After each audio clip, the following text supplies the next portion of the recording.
Alors, je reviens sur ce petit problème d'Olympiade qui en a intéressé plus d'un. Je pense qu'il a une largeur de spectre, justement, au niveau de la réduction et même en lycée. Donc je reviens dessus parce que Denis, que vous avez eu l'occasion de voir sur cette chaîne, me propose une méthode de quatrième. Ouais, de quatrième, à mon avis, de l'époque de Denis. Mais voilà, de quatrième quand même. Alors, ça rajoute quand même de la largeur encore au spectre. Et j'en profite pour en remettre un petit peu de l'huile sur le feu. Alors, regardez, vous vous rappelez, vous aviez un triangle équilatéral et il fallait construire comme ceci, un triangle comme ça, symétrique avec cette symétrie d'ordre 3, donc les mêmes angles ici, ici et ici, ce qui construit un triangle là, de sorte à ce que l'aire de ce triangle est égal à l'aire de celui-ci, qui est aussi égal à l'aire de ces deux-là, hein, évidemment, puisque on a une symétrie d'ordre 3. Hein. Alors, la solution que j'avais proposée, c'était une solution avec un endomorphisme, mais inverse. Le plan, il est vu comme le plan complexe, avec 0 au barycentre des deux triangles, et les points du triangle, le triangle, est vu comme un triplet de points, donc comme un élément de C3, et je regarde donc l'opération inverse qui consiste à envoyer ce triangle sur celui-ci, parce que c'est plus simple.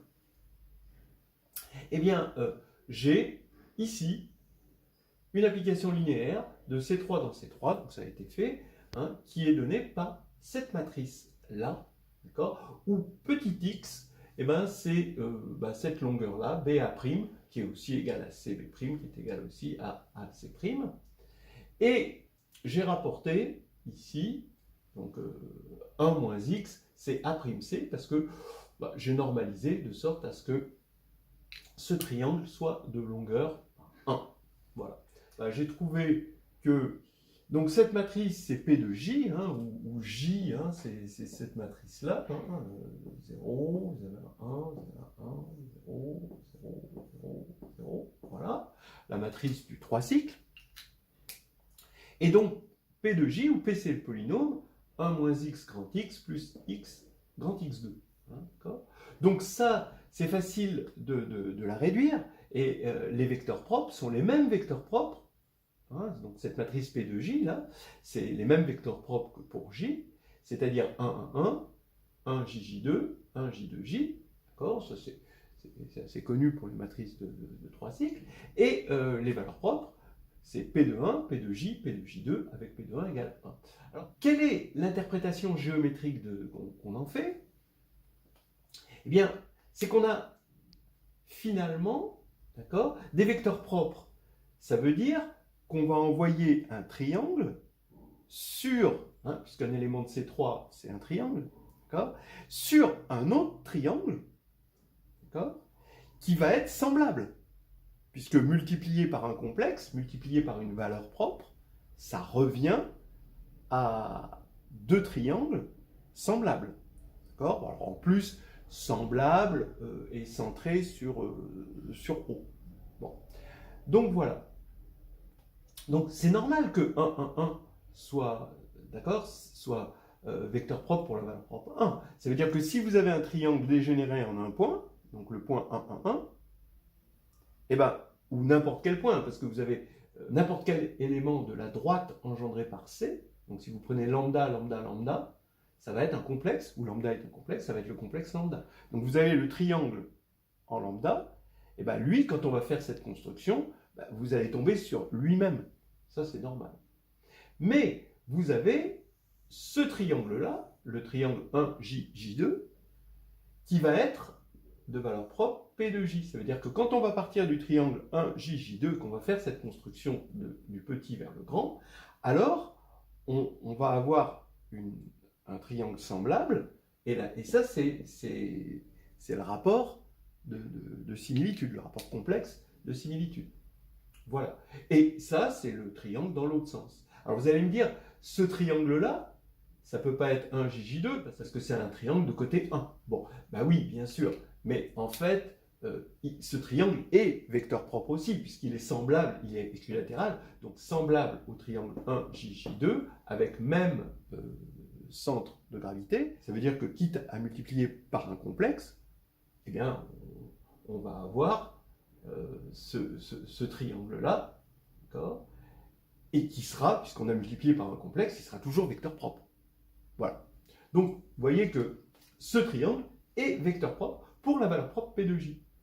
Donc, ça veut dire que ces deux triangles sont, ici et ici, sont semblables, et le rapport de similitude, eh ben, c'est P de J. Donc, P de J, alors bien sûr, maintenant, c'est là qu'on a obtenu x égale phi, en disant bah, P de J, son module c'est 2, ou si vous préférez son module au carré c'est 4, hein, parce que c'est, on a un rapport 4 au niveau des aires et un rapport 2 au niveau des côtés.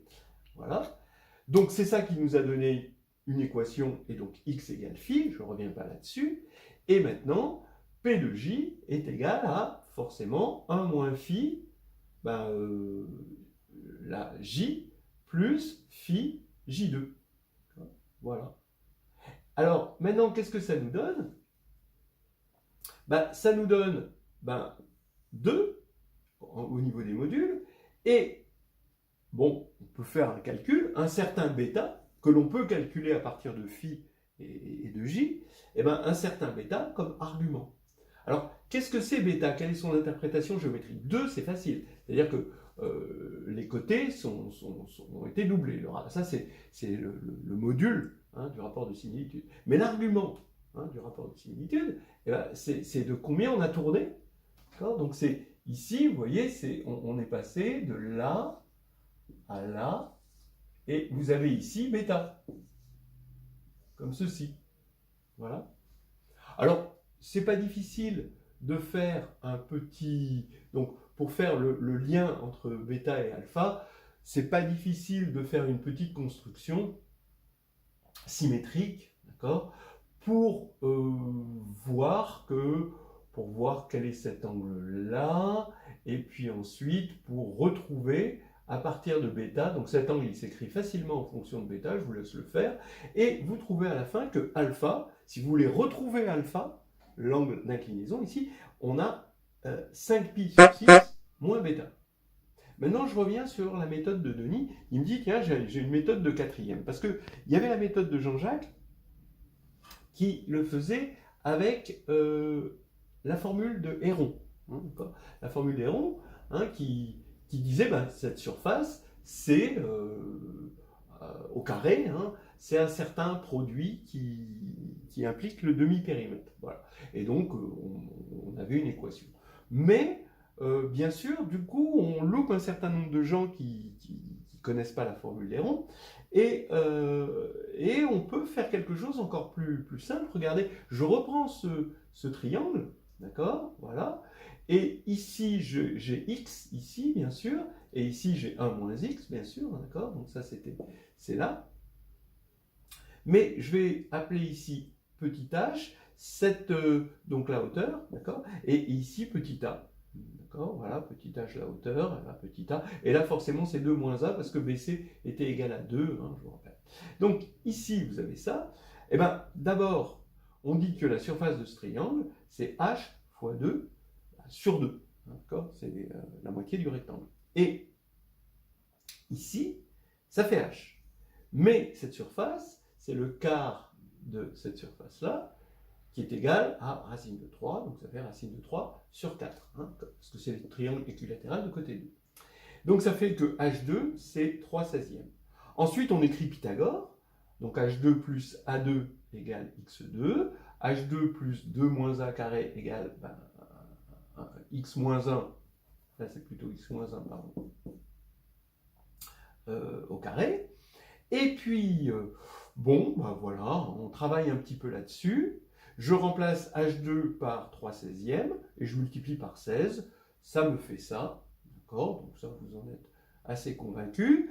Maintenant, ben, je soustrais et je simplifie par 16. Quand je soustrais, j'élimine les 3 et j'applique la différence de 2 carrés qui va éliminer les termes en carré, en fait. Et on tombe sur 4a moins 4 égale 2x moins 1. Donc, je peux tirer 16a carré, donc 4a de là, okay, en fonction de x, et ce qui va me donner, en reportant dans cette équation, 3 plus 2x plus 3 au carré égale 16x2. Et quand je simplifie, ça fait 12x2 moins 12x moins 12. Et donc x2, bien sûr, moins x moins 1 égale 0. Et on retombe x sur x égale phi. Voilà, donc c'était la méthode de Denis. Donc ça nous fait maintenant trois méthodes. Évidemment, là, j'aime bien parce qu'on a directement les choses. Et puis, bon, c'est quelque chose qui peut parler à des gens qui passent le CAPES à grec.